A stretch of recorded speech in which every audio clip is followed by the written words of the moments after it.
Les 2 soldats américains sont interrogés par l'un des présentateurs phares de la chaîne publique russe Russia Today, interdite de diffusion en France. Je dirais que c'est probablement par naïveté ou par stupidité que je suis venu ici avec une connaissance limitée du conflit qui s'y déroulait. Je voudrais dire à tous ceux qui réfléchissent à venir ici, réfléchissez sérieusement à vos motivations et à ce qui pourrait arriver, si c'est vraiment votre combat et si c'est vraiment quelque chose que vous voulez faire. Alexander Drucke et Andy Wynne sont 2 vétérans américains intégrés au sein d'un groupe de combattants volontaires étrangers.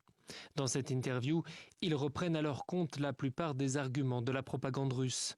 C'est sur Twitter que l'annonce de leur capture a d'abord été faite il y a quelques jours, avant d'être confirmée par le président Joe Biden. Nous ne savons pas où ils sont, mais c'est pourquoi je répète que les Américains ne devraient pas se rendre en Ukraine maintenant.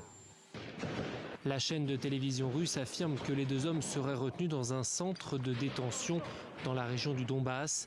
Washington a insisté pour que les 2 hommes soient traités comme des prisonniers de guerre. Toute personne capturée sur le champ de bataille doit bénéficier des mêmes garanties fondamentales. Moscou estime que les combattants étrangers en Ukraine sont des mercenaires et ne sont donc pas protégés par la Convention de Genève.